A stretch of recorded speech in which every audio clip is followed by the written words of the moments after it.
Hey, welcome back, Rankers. Having a good week? I am. My team won another final. One more to win. And we're in the grand final, which is like the big game, in case you're not from here. I want to talk to you today about site migration.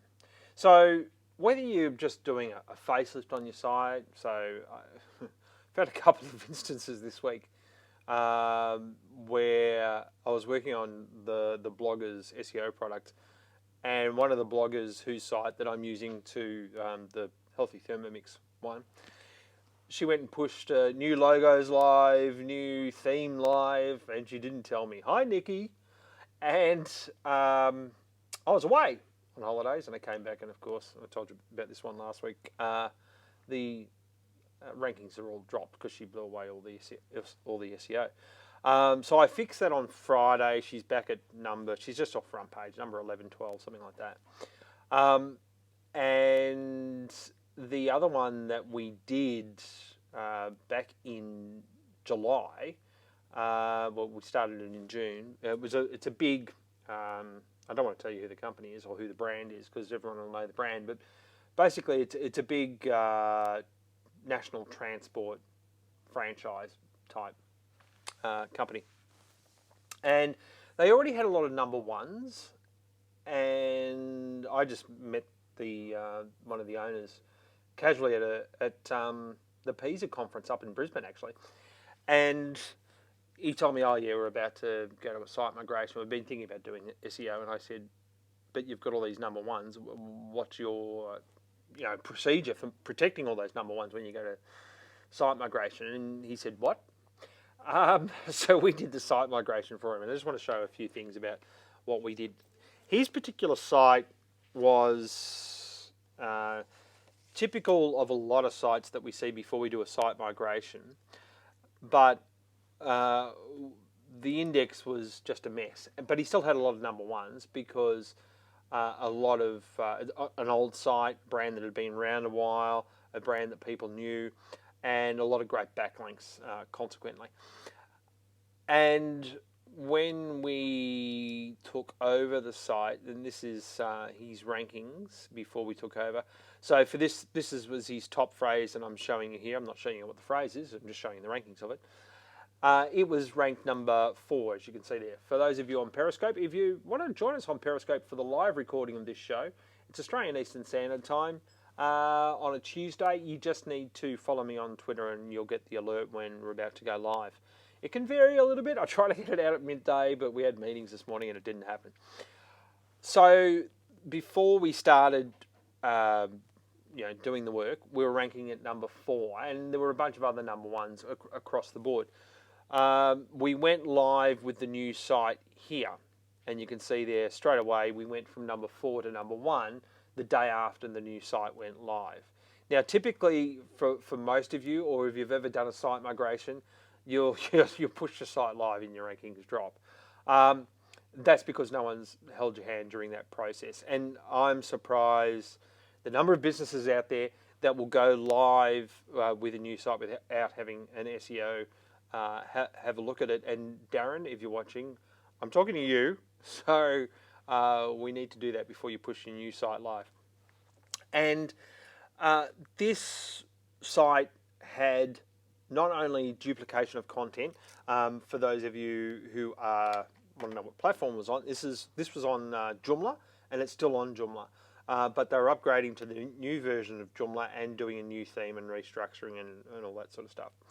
So the work that you need to do before you go live with a new site, you need to clean up that index first before you push live.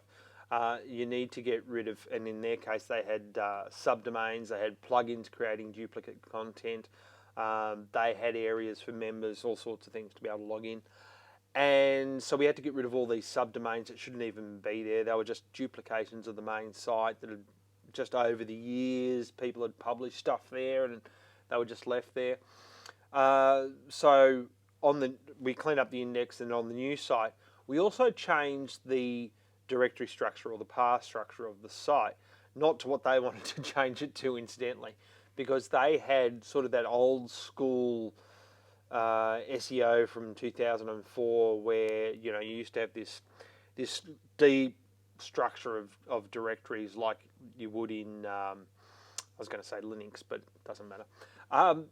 They had deep directory structures. So, and the theory back in the early 2000s was that it shows all this long depth of content that you can that you would have for a search engine to see that. That doesn't work anymore. What we try to do, and if you are going to a new site and you are going to new migration, try to get the content as close to the start of the domain as possible. If it's logical to have categories and subdirectories, do that, but don't have 2 or 3 subdirectories, because it takes theoretically longer for people to get there unless you've got a link off the front page directly to it. And if you've got a link off the front page directly to it, why would you have all those subdirectories anyway? So we try to get things as close to the start of the domain as possible. And this happened for a number of phrases. You can see here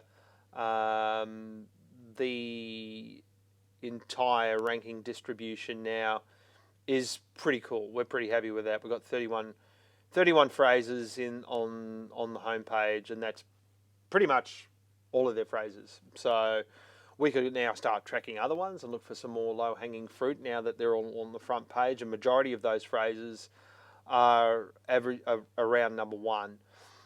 But what happened in Google Analytics, what actually happened to the traffic, is that we got new phrases to go to number 1 by pushing this new site live. And you can see here, this is, I'm comparing, what is it, the 1st of June to the 21st of September to the same period last year. So this is where we went live here with the new site. And you can see as soon as we went live, the traffic increased there by 15% on top of what it was last year. The reason I'm tracking year on year and not previous period is because this is a seasonal business. I'm looking to make sure I capture that seasonality when I do this comparison. Now you can see right up here where we are in the last couple of weeks, where our traffic is about 40% over what it was for the same time last year, which has increased our actual goal completions by 20%. So in their case, that represents a significant amount. What's that? 21 plus 36. So it's 57,000. 57,000? No, 150. Sorry, 157,000. No, I've got that completely wrong. I'll let you do the sums there. What's that? 21,000 plus 36. Yeah, I was right the first time. 57,000 new goal completions, and an extra 100,000 actual visits to the site during that time frame compared to the same time last year. So that's a significant chunk of change.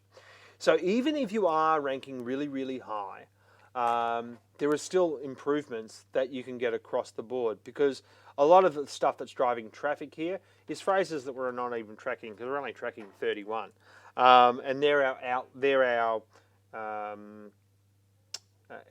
test phrases, if you like, or not our test phrases, our phrases that are giving us a temperature check. They're our sensors, if you like. So your keywords, I look at them as sensors. I like that. I'm going to keep using that. And the reason for that is that, if 2 or 3 of those drop, you can go and have a look, and you can guarantee that there's a bunch of other phrases that would have dropped around that as well. So the things that you need to watch when you push live are I'll just bring up Google Search Console, is you need to watch this index. So here is the new site going live. So what tends to happen is that Google comes along and everything's sort of tracking pretty much flat because they didn't have a content strategy. And then we go live, and Google finds all the new pages and goes, oh, new pages. And then it goes, oh, hang on, all these old pages are gone, and the index drops. So initially the index will go up, and then it'll drop down again. You can see it's dropped down here, and then it's come back up again here. So this is it finding even more new content. I would expect it to drop down again in the next couple of days. But the other thing that you need to watch is your crawl errors. So once you've cleaned up that index, you need to make sure that you have a process in place for redirecting the old addresses of every page to the new equivalent address. Don't just redirect them all to the home page. You need to redirect them to all their equivalent address. And then on top of that, what we're looking at is what is giving you that current ranking. You need to replicate those elements on the new site. So don't think you can just go, okay, let's get a new groovy template, new theme. Let's change our menu structure, and we'll just redirect all the other pages, and we're right. No, because the internal linking structure of your menu structures actually impacts the ranking of various pages throughout the site and various keywords. So if you just go and do things like change your menu structure without understanding first why those pages are ranking, how many other pages inside the site are actually linking to every other page, and you can get that information with a tool like Screaming Frog, right? So you can find, or even in Google Search Console, you can just go to Google Search Console and go into search traffic and look at internal links section. It will tell you what Google thinks is the pages on your site that are most linked to. And you need to take all that information into account before you push the new site live. So you need to look at the internal linking structures, the menus, and then also things like current page titles, current heading tag structures. If your current heading tag structure is garbage, it's not going to hurt to fix it up before you go live. You won't damage your rankings doing that. Similarly, if your page titles are rubbish, like they've got 15 or 20 words in them, then what you need to do is narrow it down to the things that page is ranking for, and make sure that you encapsulate that in any new page titles that you're doing. And also, if your current images on the old site aren't optimized, you don't have keywords in your file names, things like that, it is not going to hurt to go and put your keywords in your file names of your images and your alt tags, and if you've got captions and all those sorts of things. That's not going to hurt. What will hurt though is that if you ignore those ranking elements, and what a lot of web developers do, love them to bits, love you web developers, you know I love you, I've got several watching live right now. What a lot of web developers do who aren't familiar with SEO is they will just go and put generic page titles in, or not worry too much about the page titles. We can fix those when they're live. The user doesn't really look at them, all that sort of stuff. That will kill your SEO. And depending on what size business that you have, I mean, if you drop out of the rankings for a period of 48 hours, what does that do to your revenue? And if you don't do this migration right, you can spend years in the wilderness of Google. You might go from page 1 to page 3, and then it's a hell of a thing to try to get back. So they're the things that you've got to keep in mind when migrating to a new site. If you do it properly, and if you also make sure you are also following all your site errors in Google. Once you've pushed live, you've got to look at that on a daily basis, making sure nothing pops up, and fix it when it does. If you do all those things right, you'll get this nice, steady increase in traffic, and hopefully rank higher, and also maintain anything that you were ranking for. So they're the things to watch out for. Hopefully that's helpful. Join us next week on Periscope, and we'll see you then. Thanks very much. Bye. Go Roos.